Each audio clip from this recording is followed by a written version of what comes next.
Welcome, scholars, to Dobbs School, originally built of native stone in Marion County, near Marion, Kansas. When the first schools in the Prairies were built, they were built of whatever materials were reasonably inexpensive and plentiful. In those areas of the prairie lands where trees grew tall and were plentiful, the first schools were made of logs. Later, they were made of rough and uncured sawed lumber. In the western parts of the prairies, where trees were not so plentiful, the schools were made the same materials of which the homes were made, sod strips carved from the prairie.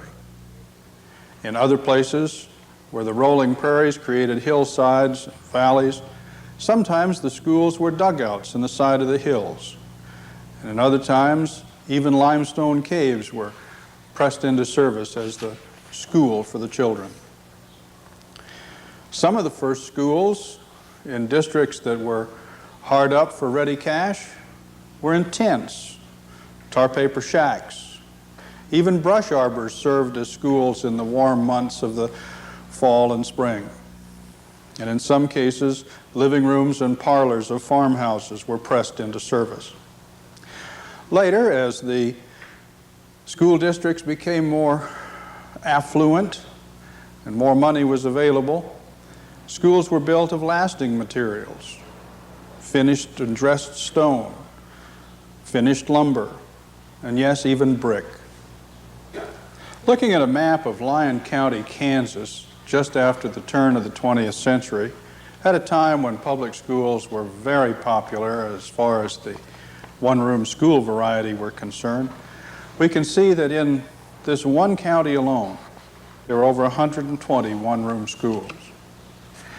A close examination of the map will show you that some of the schools were as close as 1.5 miles or 2 miles apart, meaning a relatively short walk for students. Yet other schools in the northern part of the county, which was devoted to grazing and ranching land, the schools might be as much as 7 or 8 miles apart, meaning a considerably longer trip to school. As far as transportation to school is concerned, virtually everyone walked. The teachers walked and the children walked.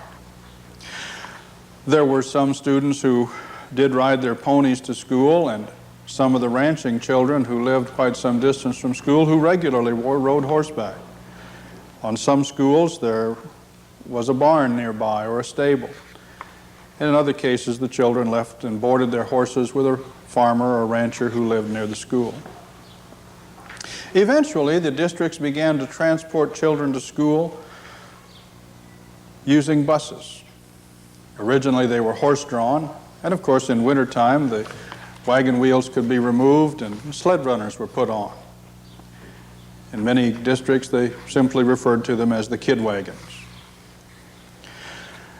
Walking to school in the wintertime was no easy task, especially when the wind chill was well below zero. Oftentimes, the last thing a child's mother would hand him or her before they headed out the door was a hot baked potato to help keep their hands warm on the way to school. Many of the children, whether riding horses, being pulled to school on sleds drawn by older siblings, or who walked to school, would arrive cold, shivering, and sometimes with frostbite. Those well-prepared teachers would use snow or cold water to gradually defrost the frozen areas, and children were returned to normal. In the cold weather, the little ones sat closest to the stove, and the older children sat further away. The teacher, of course, had to get to school as much as an hour early in order to get the stove going and have it as warm and comfortable in the schoolhouse as possible. Teachers were jacks of all trades. They were the custodian, they were the nurse, occasionally they were the cook, the principal, and they talked directly to their Board of Education and were supervised by a county superintendent who visited the classroom perhaps once a year with a surprise visit. The teachers were, for the most part, 16 to 20 years old. And by the time the 20th century rolled around, they were almost universally women. Many of them had little more education than the students who sat in their desks. But they had all passed an examination in all of the subjects that they taught here and earned their certificate in that way. When a child heard the first bell rung at the schoolhouse, usually around 8:30, it was the signal for those children who lived near enough to the school to hear the bell to start heading for school, to finish the chores on the farm and head for school. There was another bell that sounded either at 8:50 or 8:55, and that meant that everyone should hurry because opening exercises started promptly at 9 o'clock. Opening exercises were a very important part of the school day. The children and the teacher raised the flag. They sang patriotic and religious songs. They had a prayer, read some Bible verses, and perhaps had some inspirational literature. And then, of course, later, they said the Pledge of Allegiance when it was made part of our American culture. When the school day itself started, with all the children inside of the schoolroom, it began with the teacher calling all of the children, one grade at a time, and of course there were first graders through eighth graders in this classroom, but called them forward to the recitation bench at the front of the room. And there the teacher would listen to them read, recite their lessons, watch them write, do their arithmetic, and then every 8 to 10 minutes the teacher would call forward another group to the recitation bench, and so it went throughout the day. One of the comfortable things about this classroom was that all of the children heard all of the lessons. In fact, by the time you got to be a fifth grader, you had heard all of the lessons for all of the school, but especially all of the fifth grade lessons 4 times already. You entered the fifth grade already able to do much of the work of the fifth grade, and some of the work of the sixth grade and the seventh grade, and even the eighth grade as well. As a student here, you usually had a reader, a spelling book, a math book, and of course a slate with either chalk or a slate pencil to use to do your lessons. And there was little in the way of homework, because when the child left this school to go home, there were chores waiting. And so there was the work of the child to do on the farm or the ranch until supper time and sundown. In this classroom, with the teacher busy here at the front of the room with the recitation bench, listening to lessons, it was the task of the older children,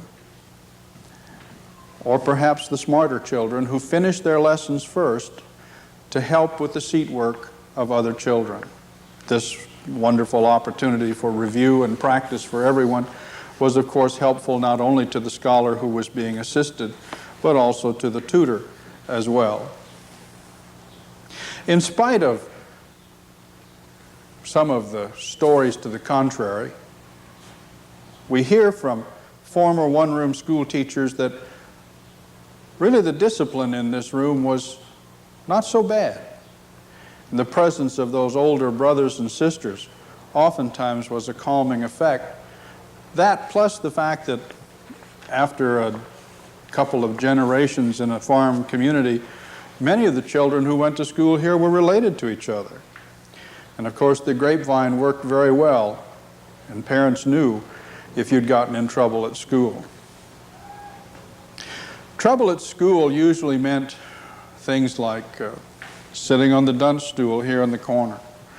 It meant standing with your nose in a circle drawn on the board by the teacher. It might mean having to stand in the corner. In more severe cases, it was a switching with a limb from a tree, cut by the scholar or by the teacher. And in the most severe cases, it was a spanking. Swats delivered either with a leather strap or with a paddle.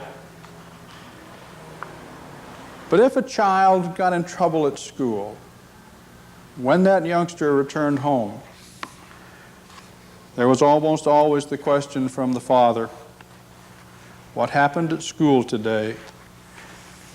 And then there was usually a second punishment waiting for the child who returned home. The school day was interrupted by a recess in the middle of the morning of 15 minutes, time for young legs and lungs and arms to go out and run and play and let off steam. Then there was a lunch period of approximately an hour, and as soon as you were finished eating, you could go and play. And there was another free recess in the afternoon of 15 minutes.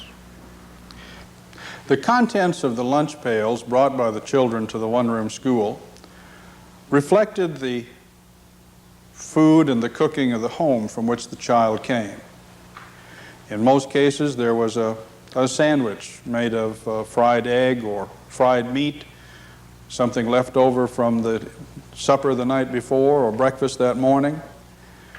The sandwich would be made on a biscuit or homemade bread, and sometimes there would be a piece of fruit or a vegetable as part of the lunch as well. The games that were played when the children left the classroom to go and stretch and yell and run were games that had to be played by all of the children here. For in many schools, there were not enough children of any one age, size, or gender to play some of the specific kinds of games that would be appropriate to older boys or girls. And so they played games like drop the handkerchief, ring around the rosy, in and out the windows, Red Rover, sometimes crack the whip if there was not a local prohibition against it.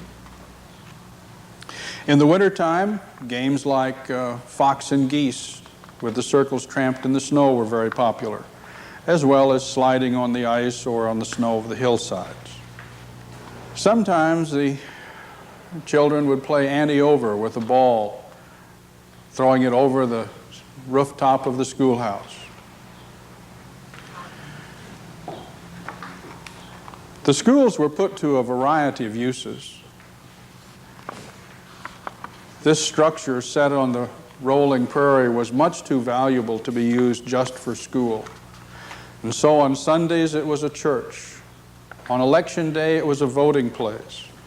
In the evening, it was the site of box socials and ice cream or cake suppers. Whenever groups of wandering thespians would travel through the countryside, the school became a theater, and this small stage at the front transported the players and the audience to far distant places. In those school districts that permitted it, the schoolhouse even became the site of dances and play parties. The last day of school and the Christmas party were the most well-attended gatherings at this schoolhouse. The Christmas party, because it was a combination of religious celebration and a chance for the children to show off their skills. The last day of school, because it was just that, the last day of the school term, a time when mothers and fathers brought the food to eat, they brought the friends, they brought neighbors, the whole community gathered here for a day of festivities and feasting, a day of games and awards, and of course to find out which students had been promoted to the next grade, and perhaps most of all, to find out which of the 8th graders had passed the county examination and would be permitted to go to the high school. For many of the 8th graders, that was the end of their formal education. It was time to enter the world of work, to become part, an even bigger part, of the social and economic life of the community that supported this school. And some of those 8th graders were 19, 20, and 21 years old, because it was not uncommon at all for parents to keep their children home, sometimes starting around 10 years of age, to assist with the work of the farm, child care, gardening, and general housework, where there were a number of younger siblings. And so if you could only go to school when the weather was too bad to work outside or to help with those sorts of chores, it took a long time to finish the 8th grade. Between 1860 and 1930, there was a period of tremendous national growth in the United States. It was a period of expansion, of assimilation of immigrants, and virtually the settling of the West. Farmers and ranchers in the West needed education, they needed to establish culture so that they could pull the economic resources of the East to join them and to help them. Between 1870 and 1900, illiteracy in Kansas, Iowa, and Nebraska was reduced to 3%, all accomplished in one-room schools like this and small town schools. The success of the one-room school and its contribution to American society is due to a number of factors. Among those were such as the following. There was a tremendous need on the part of the immigrants to learn to use English, to become literate, and to assimilate within 1 or 2 generations into the life stream of the frontier. It was also a time when parents believed in school as a way of making it in life. And parents supported schools, and there was a partnership between schools and home that perhaps has never existed in the same way since. The curriculum taught here in the one-room school was relatively simple, and there was an emphasis on repetition, and drill, and review with appropriate payoffs. A third element has to do with the core of teachers who populated these schools. They were perhaps America's best and brightest generations of teachers we've ever had.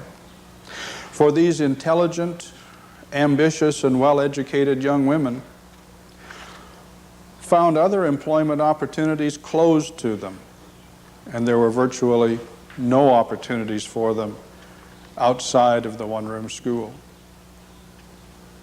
Our nation owes a tremendous debt to the dedication and commitment of the teachers who taught in schools like this. Teachers who made Horace Mann's dream of the common school for all American children a reality. They prepared generations of Prairie Americans to take their rightful place in American society.